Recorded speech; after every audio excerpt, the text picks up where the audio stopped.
So hello everyone, I welcome you all to the first lecture of chemical bonding. आज हम एक बहुत important chapter start करने वाले हैं जो कि एग्ज़ाम के पॉइंट ऑफ व्यू से बहुत ज़्यादा इंपॉर्टेंट है, फिर चाहे वो आपका स्कूल एग्ज़ाम हो या फिर आपका कोई भी कम्पिटिटिव एग्ज़ाम। ठीक है, इसके अलावा भाई एक और चीज़ है कि आज जो चैप्टर हम स्टार्ट करने वाले हैं वो आपकी केमिस्ट्री का बेस रहने वाला है। इस चैप्टर में हम बहुत सारी चीज़ें ऐसी करेंगे जो कि अगर आप समझने में सक्षम नहीं रहे, ठीक है, अगर आपने इन चीज़ों को अच्छे से नहीं पढ़ा, नहीं स्टडी किया, तो आगे जाकर जितने टाइम तक आप मान लीजिए 12th ग्रेजुएशन, जितने टाइम तक आप अपनी कंटिन्यू रखेंगे केमिस्ट्री, उतने टाइम तक आपको प्रॉब्लम फेस करनी पड़ेगी। ठीक है, तो बहुत ध्यान से मेरी कही हुई हर बात को ध्यान से सुनना। इस चैप्टर की बस एक ही शर्त है कि यहाँ पर क्वेश्चन प्रैक्टिसिंग दबाकर चाहिए। ठीक है, आपके बेस कॉन्सेप्ट जो हैं वो अच्छे से क्लियर होने चाहिए। ठीक है, फिर आप ये चैप्टर आसानी से निकाल लोगे। लेक्चर स्टार्ट करने से पहले आपको स्क्रीन पर एक नंबर दिख रहा होगा, मैं आपको रिपीट करके दे देता हूँ, 7009294662। अगर आप ऑनलाइन बैच ज्वाइन करना चाहते हैं हमारा, तो आप इस नंबर पर कॉल कर सकते हैं। और अगर आप जलंधर या फिर नियर बाय एरिया से बिलोंग करते हैं, देन आप हमारा ऑफलाइन बैच भी ज्वाइन कर सकते हैं। ठीक है, बिना टाइम वेस्ट किए लेक्चर को स्टार्ट करते हैं। चलिए भाई, तो इंट्रोडक्टरी पार्ट से स्टार्ट करते हैं। बेसिकली हम केमिकल बॉन्डिंग पढ़ना चाहते हैं, तो पहले हमें पता होना चाहिए केमिकल बॉन्ड क्या होता है। केमिकल बॉन्ड बच्चों कुछ नहीं है, सिंपल आपकी कोई भी दो एटम्स, दो आयंस या फिर दो मॉलिक्यूल्स, इनके बीच में जो आपकी अट्रैक्टिव फोर्सेस हैं, ठीक है, इनके बीच में जो अट्रैक्टिव रिलेशन है, एक दूसरे को जो अट्रैक्ट करके पकड़े हुए बैठे हैं, वो उसको क्या बोलते हैं, उस इंटरेक्शन को हम बोलते हैं एक केमिकल बॉन्ड बोलते हैं। ठीक है, तो जो भी आपका अट्रैक्टिव फोर्सेस होंगी, ठीक है, किनके बीच में, एटम्स, आयंस और मॉलिक्यूल्स के बीच में, उन्हें केमिकल बॉन्ड का नाम दे दिया जाता है। ठीक है, अब हम समझते हैं कि केमिकल बॉन्ड बनता कैसे है। तो इसमें सबसे पहली जो हमारे पास अप्रोच दी थी वो कॉजल लुइस ने दी थी। ठीक है, हम बहुत बार अपनी केमिस्ट्री में लुइस का जिक्र करेंगे और इस चैप्टर में भी बहुत बार नाम आएगा। ठीक है, तो आप नाम याद रखिएगा, लुइस। ठीक है, लुइस जो थे उन्होंने क्या बोला था, वो कहते कि जो भी आपका केमिकल बॉन्ड होता है, ठीक है, कोई भी बॉन्ड होता है, वो किस तरीके से बन सकता है, या तो वैलेंस इलेक्ट्रॉन्स का ट्रांसफ़र हो जाए या तो वैलेंस इलेक्ट्रॉन्स की शेयरिंग हो जाए। ठीक है, ये आप छोटी क्लासेस में भी पढ़ते आते हैं, 10th क्लास में आपने पढ़ा होगा। ठीक है, नाउ द थिंग इज कि सर दोनों चीज़ें तो सेम ही है, नहीं। ठीक है, आप जब छोटी क्लासेस में थे तब आपके लिए दोनों चीज़ें सेम हुआ करती थी, बट ट्रांसफ़र और शेयरिंग, इन दोनों में फ़र्क होता है। ट्रांसफ़र का क्या मतलब होता है भाई, ट्रांसफ़र का मतलब होता है, अब जैसे मैं आपको एक बहुत सिंपल एग्जांपल देता हूँ, जब घर पे रिश्तेदार आते हैं, ठीक है, तो वो आपको कुछ शगुन के पैसे दे के जाते हैं। ठीक है, तो क्या वो पैसे आप रखने के बाद वापस उन्हें करते हो, ठीक है, वापस देते हो उन्हें? एक बार आपने मतलब ले लिया अपने पास, जेब में रख लिया ऐसे करके, ठीक है, तो वापस देते हो? नहीं देते। तो ये क्या है, दिस इज ट्रांसफ़र। ठीक है, इसको हम बोलेंगे ट्रांसफ़र, कि बस एक ने दिए दूसरे ने रखे, कहानी ख़त्म। फिर एक केस होता है भाई उधार का।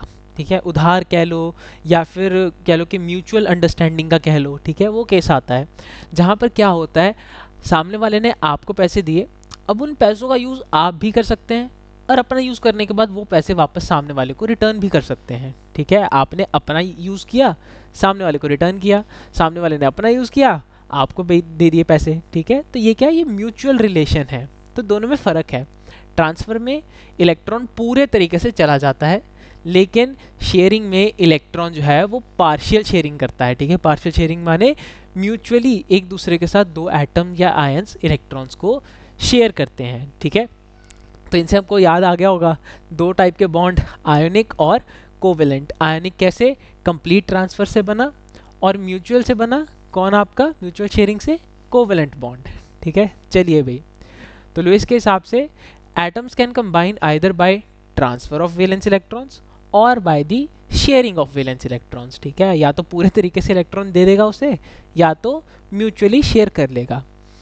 चलिए भाई, फिर बात आती है लुइस सिंबल्स की। ये वही चीज़ है जो आपने अपनी लोअर क्लासेस, क्लास 10th में पढ़ा हुआ है। ठीक है, लुइस स्ट्रक्चर्स हम बनाते हैं बेसिकली। तो किसी भी एटम का लुइस स्ट्रक्चर बनाने के लिए हमें खाली इतनी बात पता होनी चाहिए कि उसकी वैलेंस शेल में कितने नंबर ऑफ इलेक्ट्रॉन्स हैं। ठीक है, दैट्स इट। ठीक है, देखो जैसे हाइड्रोजन है, बेचारे के पास एक ही इलेक्ट्रॉन है, तो उसकी वैलेंस में भी एक ही होगा, तो एक इलेक्ट्रॉन बना दिया। आपका कार्बन है, ठीक है, 6वें पे आता है, कार्बन 6th पे आता है। तो देखो कन्फिग्रेशन क्या बनी, 2 4, वैलेंस में कितने हैं, 4 इलेक्ट्रॉन्स हैं, तो 4 इलेक्ट्रॉन ड्रॉ कर दिए उसके आसपास। फ्लोरीन अपना ये पकड़ो, फ्लोरीन पकड़ो, ठीक है, फ्लोरीन क्या है, फ्लोरीन के पास 9 होते हैं, तो यहाँ पर 2 और 7 आ गए, 7 इलेक्ट्रॉन्स बनाओगे, ठीक है, बना दिए, 1 2 3 4 5 6 और एक ये 7, ठीक है। ये सब वो हैं जो आप छोटी क्लासेस में पढ़ते आते हैं, ठीक है। हमारा इंट्रोडक्टरी पार्ट में थोड़ा बहुत यही सब चलेगा, ठीक है। जब मेन चैप्टर आएगा तो फिर आपका तब थोड़ा सा दिमाग घूमने लगेगा। चलिए अब हम बात करते हैं भाई केमिकल बॉन्ड के बारे में, कोवेलेंट बॉन्ड के बारे में। कोवेलेंट बॉन्ड क्या होता है, अभी मैंने जस्ट बताया कि जब दो एटम्स एक दूसरे के साथ कंबाइन कर जाएं म्यूचुअल शेयरिंग ऑफ इलेक्ट्रॉन्स की मदद से, ठीक है, इलेक्ट्रॉन्स को शेयर करते हैं वो, ठीक है, कि मतलब हाँ भाई इलेक्ट्रॉन है, इस इलेक्ट्रॉन से तू भी अपना, एक एटम इधर है एक एटम इधर है, ये एक इलेक्ट्रॉन पड़ा है, ठीक है, ये कहेगा कि इस एटम से ये भी अपना ऑक्टेट पूरा कर ले और इस एटम से ये भी अपना ऑक्टेट पूरा कर ले, ठीक है। एक भाई ऑक्टेट पूरा करने के लिए बहुत सिंपल सा रूल होता है, ऑक्टेट पूरा करने के लिए हमें हमेशा याद रखना वैलेंस शेल में कितने इलेक्ट्रॉन्स चाहिए होते हैं, 8 इलेक्ट्रॉन्स पूरे करने होते हैं, ठीक है। तो ये क्या करेगा, इस इलेक्ट्रॉन को पार्शियली ये भी यूज़ कर लेगा और इस इलेक्ट्रॉन को पार्शियली ये भी यूज़ कर लेगा, ठीक है। 8 और 8 हो गए ऑक्टेट पूरी सबकी खत्म, ठीक है। ये क्या होता है, कोवेलेंट बॉन्ड होता है। तो देखिए when two atoms combined with each other by mutual sharing of electron, mutual माने जब दो चीज़ों के बीच में आपस में चेंज हो रहा हो, ठीक है। चलिए जैसे क्लोरीन का केस देखो, मैंने Cl2 का यहाँ पर केस बना रखा है। इलेक्ट्रॉन्स देखेंगे, इस क्लोरीन के पास देखो कितने इलेक्ट्रॉन्स हैं, 1 2 3 4 5 6 7, 7 इसके पास हैं और 7 ही इसके पास होंगे, यानी कि इन दोनों क्लोरीन्स को क्या है भाई, एक एक इलेक्ट्रॉन चाहिए अपना ऑक्टेट पूरा करने के लिए। 7 और 7 हैं, 8 8 हो जाएंगे तो दोनों का ऑक्टेट पूरा, मॉलिक्यूल स्टेबल। तो ये क्या करेगा जी, ये इधर के एक इलेक्ट्रॉन को पार्शियली क्या करेगा, यूज़ कर लेगा, और इधर वाला क्लोरीन जो है ये 1.5 छाना इधर के इलेक्ट्रॉन्स को क्या कर लेगा, इधर के एक इलेक्ट्रॉन को यूज़ कर लेगा, ठीक है, अपनी ऑक्टेट पूरी करने के लिए। क्लियर हो गया। अब single bond, double bond, triple bond ये कब कब बनते हैं वो ध्यान से सुनना। अगर मैं कहता हूं कि एक एक इलेक्ट्रॉन देकर, ठीक है, एक एक इलेक्ट्रॉन देकर ऑक्टेट पूरी हो रही है, तब आपका सिंगल कोवेलेंट बॉन्ड बन जाता है, ठीक है। अगर एक एक इलेक्ट्रॉन देकर ऑक्टेट पूरी हो रही है तो सिंगल कोवेलेंट बॉन्ड बन जाएगा। अगर दो दो इलेक्ट्रॉन, जैसे ऑक्सीजन का O2 का केस है, ठीक है, यहाँ पर दो दो इलेक्ट्रॉन देके ऑक्टेट पूरी हो रही है, तो यहाँ पर क्या होगा, आपका डबल कोवेलेंट बॉन्ड बन जाएगा, ठीक है, डबल बॉन्ड बन जाएगा। कैसे, ये देखिए मैं जूम कर देता हूँ देखने में इशू ना आए। देखो भाई ये ऑक्सीजन है, इस वाले ऑक्सीजन को पकड़ो ज़रा, क्या इलेक्ट्रॉन्स दिख रहे हैं इसके पास, 6 इलेक्ट्रॉन्स दिख रहे हैं, जी हाँ, ऑक्सीजन के वैलेंस में 6 ही होते हैं, ठीक है। चाहिए कितने इसको, 8 चाहिए, तो ये क्या करेगा, 2 इलेक्ट्रॉन इस अगले ऑक्सीजन के भी पार्शियली यूज़ कर लेगा, तो 6 + 2 कितने हो गए, 8 हो गए। Same case with this oxygen, ठीक है, ये वाला ऑक्सीजन भी है, 6 थे, पूरे करने के लिए 8 चाहिए, तो बगल के ऑक्सीजन के भी 2 इलेक्ट्रॉन पार्शियली यूज़ कर लिए, तो 6 + 2 कितने हो गए, 8 इलेक्ट्रॉन पूरे हो गए, ठीक है, दोनों का ऑक्टेट स्टेबल।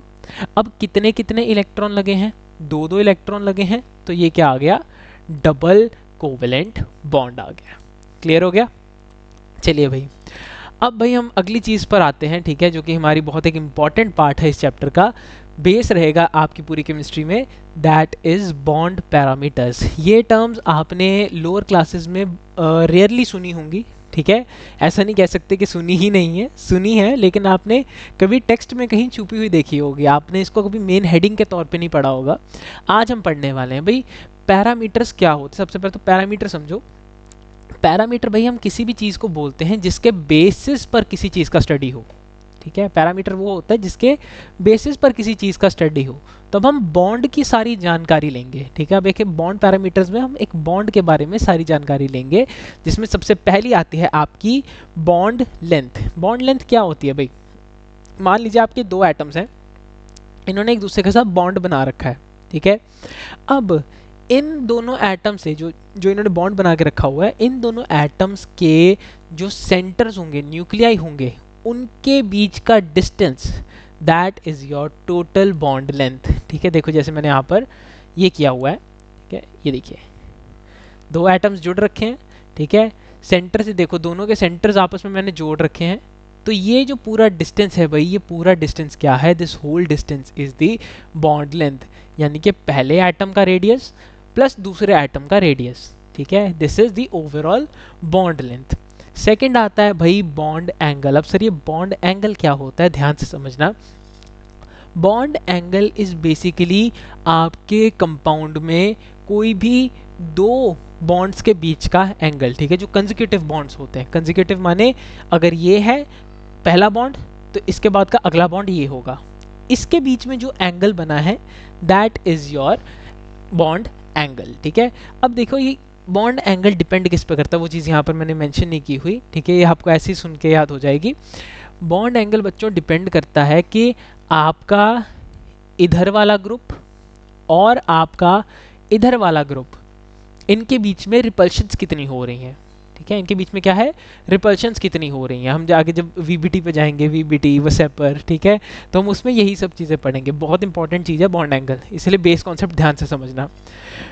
ये मेरे पास कोई कंपाउंड है मान लीजिए, ठीक है, मेरे पास कोई कंपाउंड है, एक एटम इधर, एक एटम इधर और एक एटम इधर, ठीक है। बेसिकली ये वाटर की हम इसमें एग्जांपल लेते हैं, बट चलिए वो मैं आपको वसेपर थ्योरी में कराऊंगा। अभी के लिए सिर्फ समझिए कोई एटम्स जुड़े हुए हैं, एक इधर और एक इधर, ठीक है, ये है।